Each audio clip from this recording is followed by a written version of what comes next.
Continuing on her step level, I would place Isabella on a step 3. She is able to carry out simple conversations, communicate her ideas with some subject-specific language, and ask for clarifications when needed. It is important to note that due to the nature of our interview, I wasn't able to see her interactions with other students, so more information is required for those sections. Additional assessment activities should include more storytelling and open-ended questions. She is very good at answering the questions as succinctly as possible, so lining up the activity above with her interests would allow me to get more evidence for the latter step levels.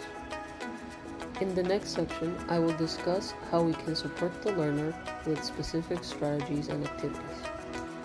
For a specific strategy, it is important to note that Spanish is one of the Romance languages, which is a family of modern languages with foundations in Latin. Over 60% of all English words have Greek or Latin roots, and that increases to over 90% in science and technology vocabulary. So it would be important to make Isabella aware of these similarities and encourage her to use her L1 to try and figure out the English words. And finally, some activities. From the conversation with Isa, she showed that she can create more complex sentences. To encourage translanguaging principles, some projects will allow Isabella to lean on her Spanish language strengths, which are vocabulary and sentence structures. Then, with the help of a teacher or a student, translate some of these sentences into English to understand how they could be structured and why.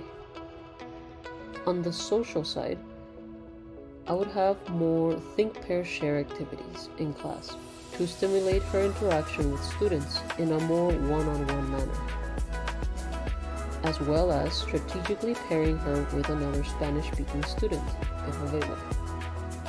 On the emotional side, it would be important to use her interests of basketball or anime so as to allow Isabella to make deeper connections in this new environment. Thank you for listening, and see you next time. Created using Powtoon.